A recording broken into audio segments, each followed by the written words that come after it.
ન્યૂઝમાં આપનું સ્વાગત છે। દરિયાપુર પોલીસ સ્ટેશન ખાતે એકતાનો એક રંગ રક્તદાન શિબિર યોજવામાં આવી।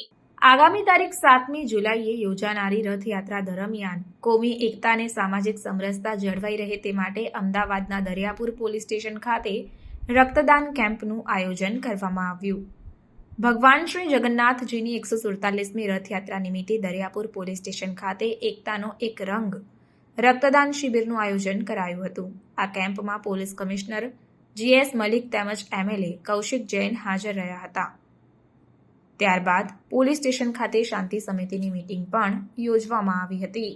બ્લડ ડોનેશન કેમ્પનું આયોજન કરવામાં આવ્યું છે, જેમાં પોલીસના તમામ અધિકારી કર્મચારી તથા આસપાસના વિસ્તારના તમામ રહીશોએ ખૂબ સારી રીતે ભાગ લેવામાં આવેલ છે।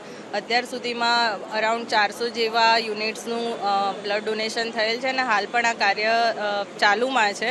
મેઇન ઉદ્દેશ્ય એ છે કે રથયાત્રા નિમિત્તે જ્યારે એકતા, શાંતિ અને અમનથી તમામ ધર્મના લોકો એક કોમ્યુનલ હાર્મની જળવાઈ રહે અને બ્લડ ડોનેશનના માધ્યમથી આપણે એ મેસેજ કરી શકીએ, એ ઉદ્દેશ્યથી દરિયાપુર પોલીસ દ્વારા તથા અમદાવાદ શહેર પોલીસ દ્વારા દરિયાપુર પોલીસ સ્ટેશન ખાતે આ બ્લડ ડોનેશન કેમ્પનું આયોજન કરવામાં આવેલ છે। अन्य खबरों के लिए चैनल को सब्सक्राइब कीजिए। खबरों का नोटिफिकेशन पाने के लिए बेल आइकॉन को जरूर दबाएं।